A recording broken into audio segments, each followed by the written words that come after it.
With the very survival of humanity in doubt, the United Earth Space Probe Agency would build the New Horizons and have it embark on a mission that in the end would spur on one of the greatest mysteries in human history. But what do we know about the New Horizons?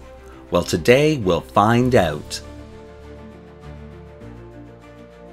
Hello and welcome to another episode of Truth or Myth Beta Canon, a Star Trek web series that normally dives into the history of any given topic using beta canon sources and my own imagination to fill in the gaps. Today's video is a bit different though, as it's just a bit of fan fiction on a starship I call New Horizons. You see, sometimes I have a story in my head that I want to tell, which would flesh out more of the Trek universe, not just for you good trinaries, but for me as well. And this is one of those times. Kit bashing a 3D model together for this tale, I wanted to explore what the United Earth Space Probe Agency was doing during World War III, as humanity was destroying itself. And so, building off the information from the research I did for the XCV Enterprise, that's exactly what I did here, and I hope you'll forgive this little flight of fancy and enjoy the story.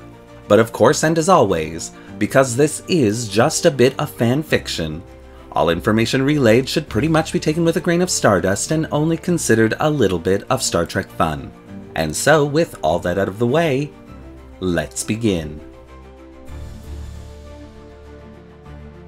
With World War III in full swing, UESPA, the United Earth Space Probe Agency, made the heart-wrenching decision to cut all its ties with Earth for the remainder of the conflict. Believing they were the last vestige of humanity's future, UESPA would ignore orders from the various world entities engaged within the conflict for orbital bombardments, and instead would recall all their assets, redeploying them to ensure those humans living in space could continue to do so with relative ease. The XCV Enterprise, with its secret, highly classified ring warp drive, was on its way to Alpha Centauri at the time, with UESPA having no way of contacting them to inform them of the situation developing on Earth. In fact, with UESPA having no real way of knowing if the ring drive actually worked, for at least another decade, the organization instead focused on the survival of the human race, and poured its resources into a new project called New Horizons. And in 2053, the New Horizons would be launched. Sitting at a length of 194 meters, the New Horizons would be designed to be operated by 72 officers and crew members. With high hopes of breaking the Warp 2 barrier, that speed would allow this class to travel to worlds like Alpha Centauri in only 195 days, as opposed to the over 4-year journey that the XCV Enterprise was currently undertaking. Tactically, the New Horizons class would contain 2 forward plasma cannons, as well as 2 forward Type 1 spatial torpedo launching systems. Though considered weak by today's standards, at the time, these were truly innovative weaponry systems. The New Horizons would contain no shields or polarized hull plating, as these had yet to be invented, but specially designed duranium hull plating would keep the vessel of this class radiation-free while traveling at warp or at sublight speeds within the solar system. As transporter systems were also yet to be invented, the New Horizons would rely on a shuttle bay which faced forward contained within the secondary hull.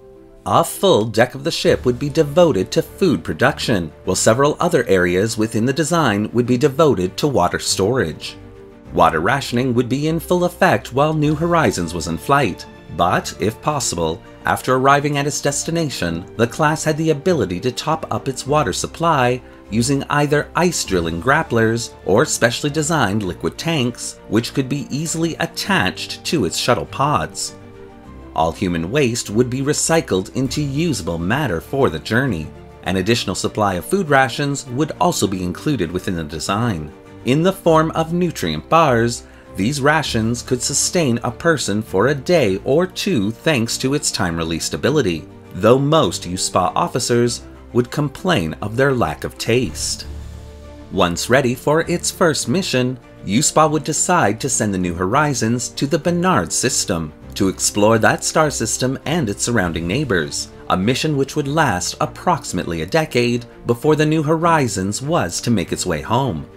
Requiring 273 days to travel to the system, the organization would wait with bated breath to hear back about the star system.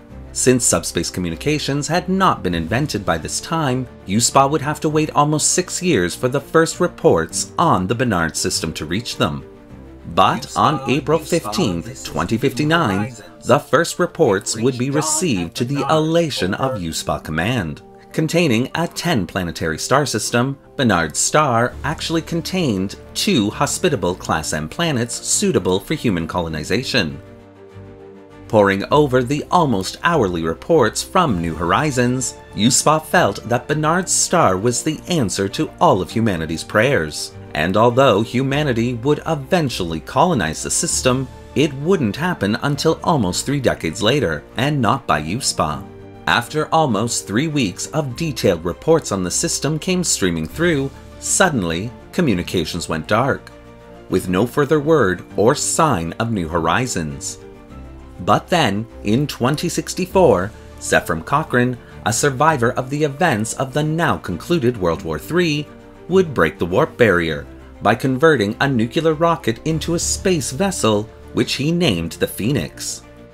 And by coincidence, a passing Vulcan starship would detect that humanity had achieved warp and make first contact with Cochrane, setting humanity's course to the stars. First contact would have a unifying effect on humanity, and as a result, UESPA would continue to keep its own ring warp drive success a secret, not wanting the progress humanity was making to be derailed. What exactly happened to the New Horizons has never been determined. Centuries later, when the ring drive and its successes were declassified and became public knowledge, Starfleet Command would launch an investigation into the starship's disappearance. And even with member worlds scouring their records and data for the times, no sign of the New Horizons would ever be found, spawning one of the greatest mysteries of our age. Constructed to be humanity's last hope for survival, the New Horizons would instead become a symbol of a time when Earth almost destroyed itself, and once its mission was known, would spawn one of the greatest mysteries still unsolved to this day, earning the New Horizons and its crew its unknown place in Earth's history.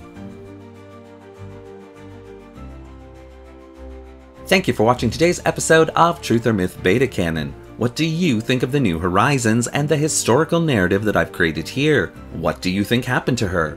Do you want to see more videos like this one? Well, leave your comments in the section below, and don't forget to like the video and subscribe to the channel, hitting that little bell icon so you won't miss a single video we release. Want to help the channel ensure the very survival of humanity? Then consider becoming a channel patron, a major help that allows this channel to purchase resources and 3D models to keep it going. The link to our Patreon account is in the description below. Thanks again for watching. Live long and prosper.